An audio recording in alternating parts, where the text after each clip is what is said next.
Сәлеметсіздер ме балалар? Бүгін 42-ші сабақты өтетін боламыз.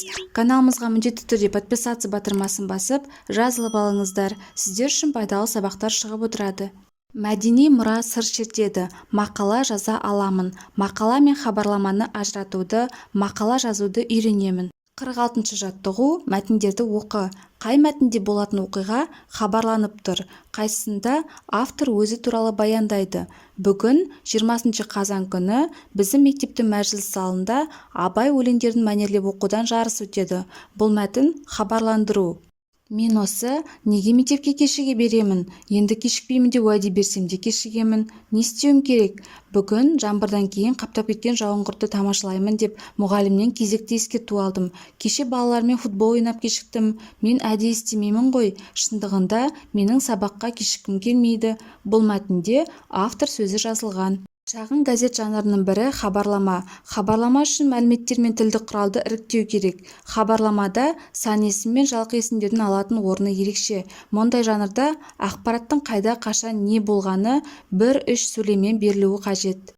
47-ші жаттығу: оқы. Хабарламада не айтылған? 30 қарашада Ақмола облысына қарасты Балқарағай демалыс орнында ел тарихында тұңғыш рет халықаралық қансонар өтті.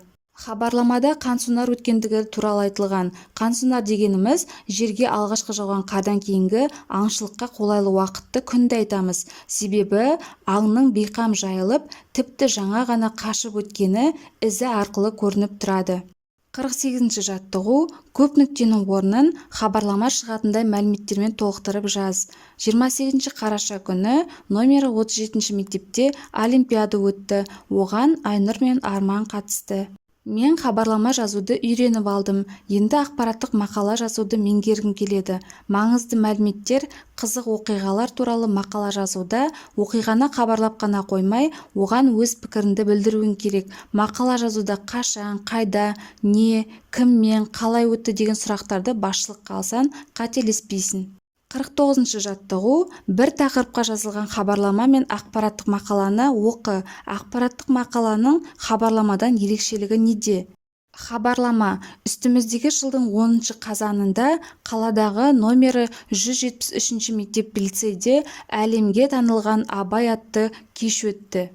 Ақпараттық мақала үстіміздегі жылдың 10 қазанындағы қаладағы номері 173 мектеп лицейде әлемге танылған Абай атты кеш өтті.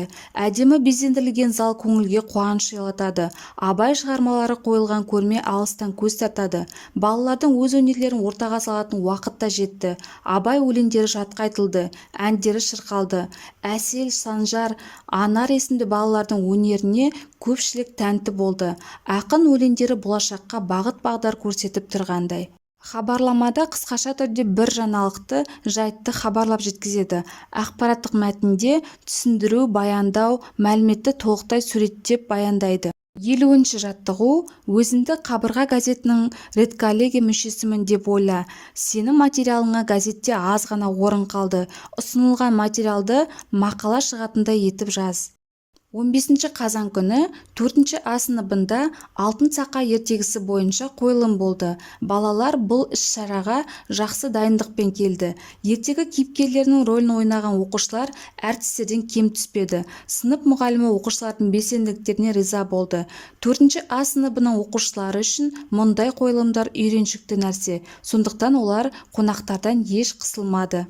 4 А сыныбында алтын сақа ертегісі бойынша қойылым болды. Оқушылар үшін мұндай қойылымдар үйреншікті нәрсе болғандықтан оқушылар жоғары деңгейде өнер көрсетті. Сынып мұғалімі оқушылардың белсенділіктеріне риза болды.